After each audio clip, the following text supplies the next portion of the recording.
In the high-altitude barrens of the Golog prefecture, folklore is not merely a collection of myths, it is a map.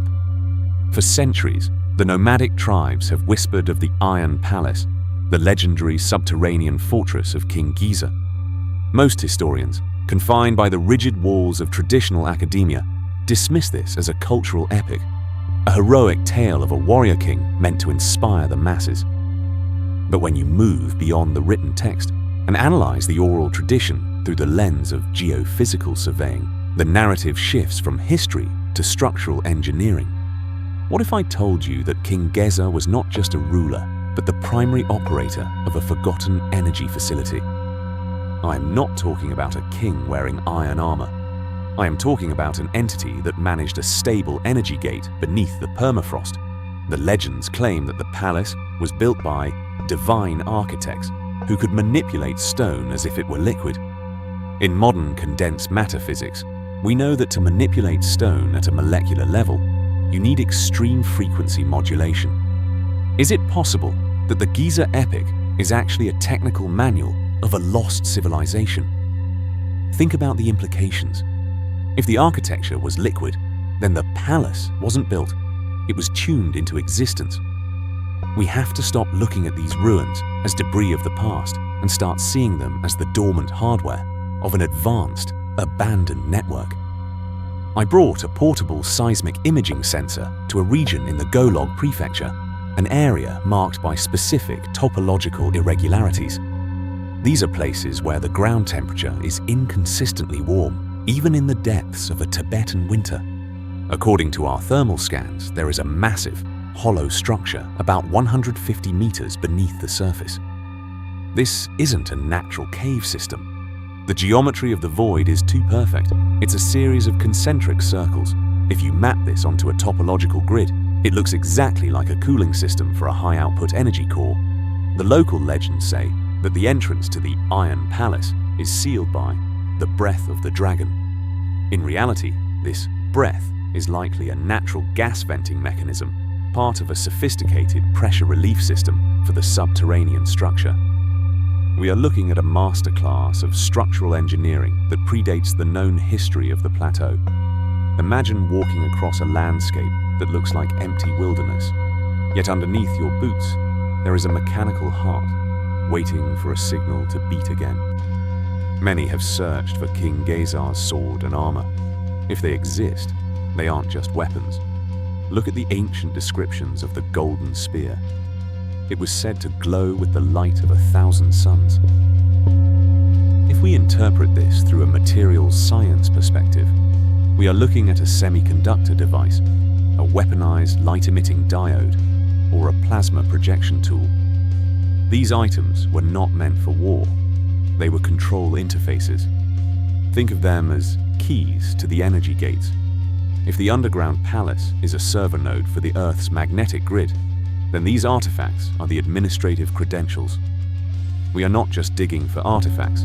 We are digging for the decryption keys to a planetary-scale infrastructure. When we talk about relics, we are usually looking at art. But what if the art is actually a user interface? The intricate engravings on these items. They aren't decoration, they are binary protocols. Why have these sites remained hidden? It's not just about the harsh weather or the remoteness of the plateau. It's a frequency lock. The deeper you go toward the coordinates of the Iron Palace, the more the local ambient frequency fluctuates.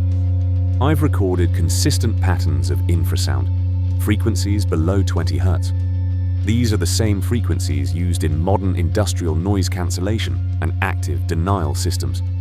The ancients knew how to create a silence field, an area where human cognitive perception is actively discouraged. It's an invisible firewall.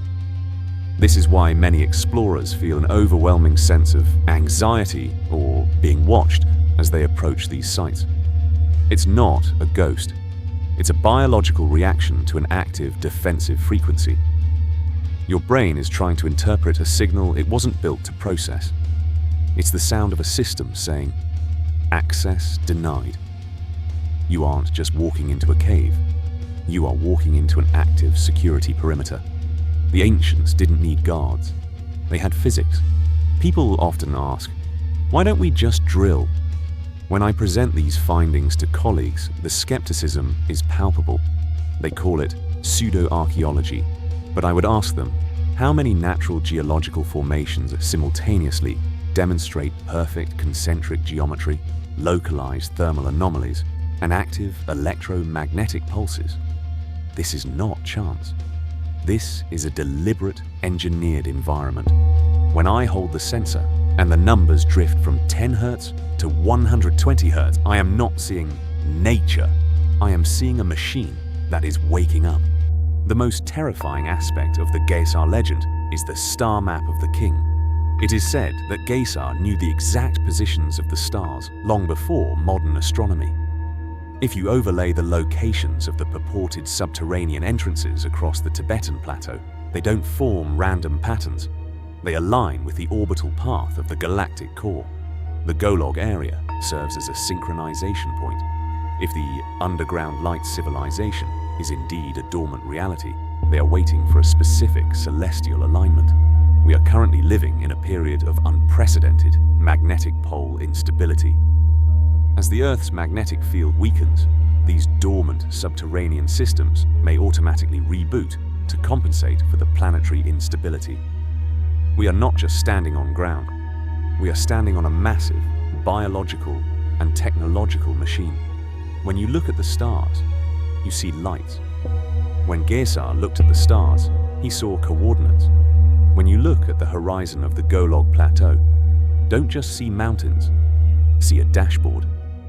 The Shambhala sacred mission is to demystify the veneer of mysticism and reveal the mechanical truth beneath. We are on the verge of a paradigm shift. History isn't a linear progression, it's a cycle of reboots. And the Iron Palace is one of those reboot stations.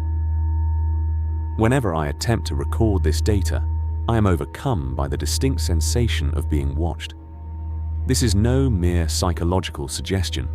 It is the feeling of a monitoring mechanism left behind by a higher dimensional civilization perceiving my intervention.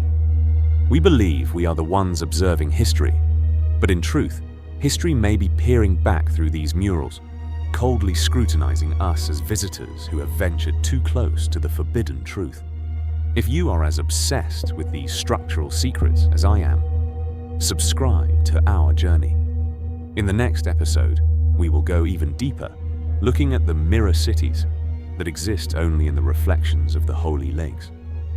Leave your thoughts. Have you ever felt that the ground beneath you was humming with a rhythm that shouldn't be there? Or perhaps you've seen a landscape that felt more like a machine than a mountain? Let me know in the comments. We are the architects of the new decoding. This is Shambhala Sacred, and we are just getting started.